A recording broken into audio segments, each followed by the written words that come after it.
You know, the whole purpose of the show in the first place is to dimensionalize creativity.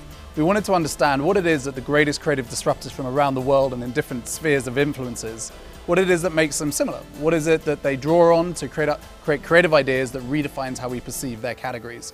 Now, what I've found in interviewing these amazing pioneers is they all behave slightly differently with creativity.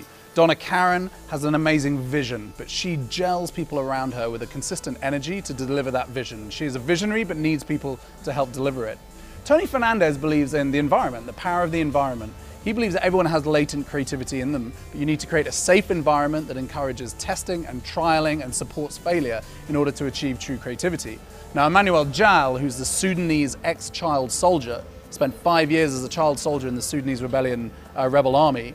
He is now Africa's biggest hip-hop artist and philanthropist.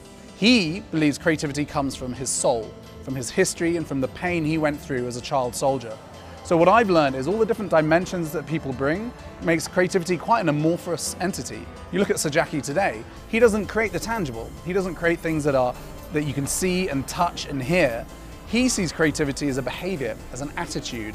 I have a vision and I will focus on delivering that with ruthless intensity in order to achieve change. And that's what he did with the safety in the Formula One industry.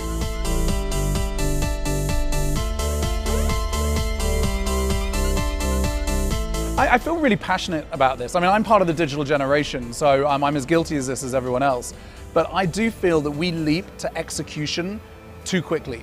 We think about, well, we've got this cool technology or this cool programming or this will win an award, let's do it this way, before we've baked a concept and a creative idea. And a creative idea is often very simply expressed, rooted in a human insight and a human behavior, and expressed in a way that means something to real people, that makes a difference. We need to focus back on that. That's what the creative industry, I believe, needs to focus on.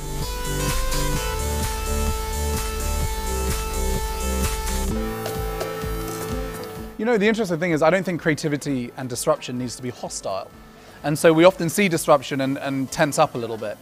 Disruption is about changing how we view parameters, how we view orthodoxies or how we've done things in the past.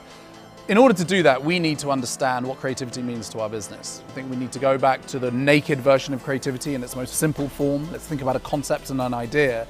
And we need to understand what environment great creative talent needs to unleash their potential. Creative talent in the advertising and marketing industry, I just don't think is used to its full power and potential. Often, you know, we need to create an environment that people can work together with freedom of judgment, without fear of failure, and with external influences in order to be the best they can be. I'll give you an example. Donna Karan charges around the world soaking up culture. She believes that you have to look outside your sphere of influence in order to be the most creative you can possibly be. She goes to India and looks at how they make cloth. She goes to Haiti and looks at how they redevelop buildings in order to stimulate her creativity. As an industry, we don't do that enough. We need to consider how do we get our great creative talent, create an environment for them to thrive, and take them to external influences in order to inspire them. That will create fantastic, human, simple, creative ideas. Our job then is to execute them and do them justice and live up to the integrity of the idea.